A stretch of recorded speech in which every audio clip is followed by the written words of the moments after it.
Okay, to you stop screaming. Yeah, as I say, I'm getting mobbed out here. I'm sorry, guys. Next, first we're going to go to Ron Thulin. Ron, go ahead and ask your question. Sounds like where I am right now, my 2-year-old grandson running around. Ty, how are you today? I'm good. You? I'm doing great, thanks. You're going up against two of the greats in the history of the WNBA as far from the guard position with Sloot and Allie Quigley. What did you learn last year playing against them and carrying over to this season? I learned that Vandersloot, she's a very great guard. She's quick. She can attack the basket at any time and find anybody at any time. So I think we will have to contain her and pressure her and try to just put her under duress so she can't see anybody else. She's a great playmaker. With Quigley, I feel like we just had to stay on her and lock and trail and try to not give her easy shots and get her going. Next, we're going to go to Drew Ivory. Drew, go ahead and ask your question. Ty, what would you say are some of the key areas that this team has developed in over the course of the season off the court? I think just our chemistry with each other. We hang out a lot. We know each other. I think that relays onto the court, just knowing each other's tendencies and what we like to do. And if we just build that relationship, friendship-wise, if we have to be a little angry or say something that might not sound good to you right in the moment, I think we just take that and just let it go instead of taking it to heart. I think we respect each other, and now just goes a long way, just the personal relationship off the floor to on the court. And you guys are on the verge of a possible another 3-game win streak. How do you look in the scope of that and that possibility coming up, but you got to take care of business and not let the fact that you guys are getting hot, just assume that every game's going to come easy? Yeah, I think we do a pretty good job at that. We don't get ahead of ourselves, or we don't get too highs with the highs and too lows with the lows. We just take every game by game and day by day. And that's just what we harp on, just first game up or just whatever practice that is, just focus on that in front of us, that task in front of us, and then just worry about don't worry about the future and just let it just play out, really. Thank you. Mm-hmm.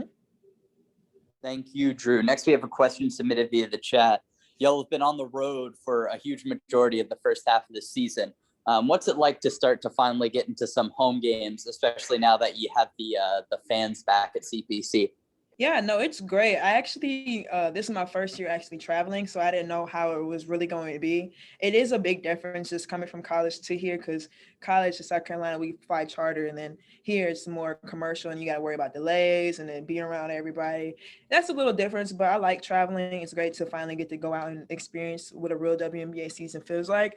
But actually, Greg told us yesterday and before practice was like, we finally got our hard part over with. The long day away streaks is done. So it's finally good just to be back here with our fans and kind of just have this home crowd and atmosphere.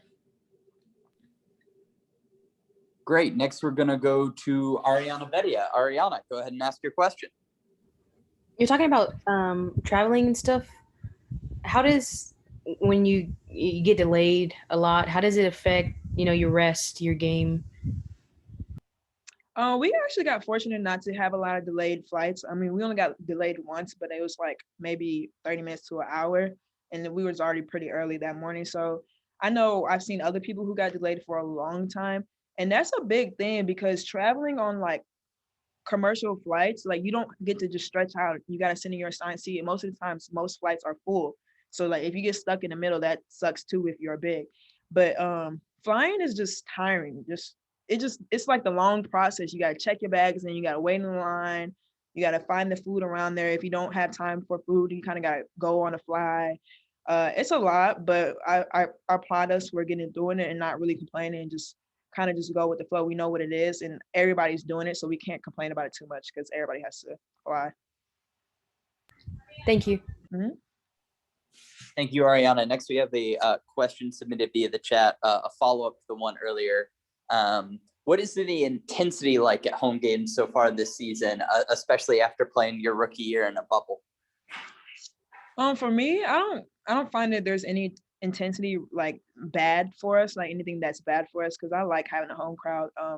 If we're on a run, they definitely help us. If we're not on a run or we going through something slump, they always cheer us up and encourage us and motivate us to get going. it's great to play at home because it is that home atmosphere, and sometimes it gets super, super loud where you can't even hear in like the timeout stuff like that. So that stuff helps us. But it's great just to have this home games where the fans can cheer for us and watch us and play.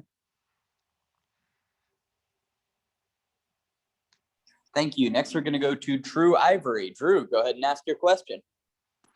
Ty, obviously it's important to make sure you play up on the road. It's a different atmosphere, and it's not your home situation.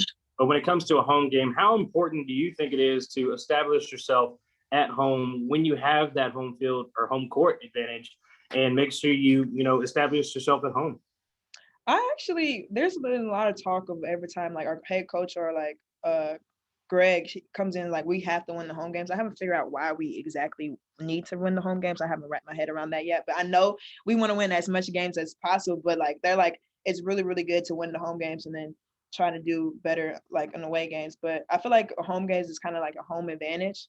So like you kind of have the advantage of just the fans and the atmosphere, and so it's easier. What they say it's easier to win at home, but it's always hard just to win a game here, either away or home in this league, because it's the best. But it's always good just to have our fans just to help us on our side. And this is technically your first year experience in the home crowd at the College Park Center. How are you enjoying that so far in the first 6 games you guys have played here?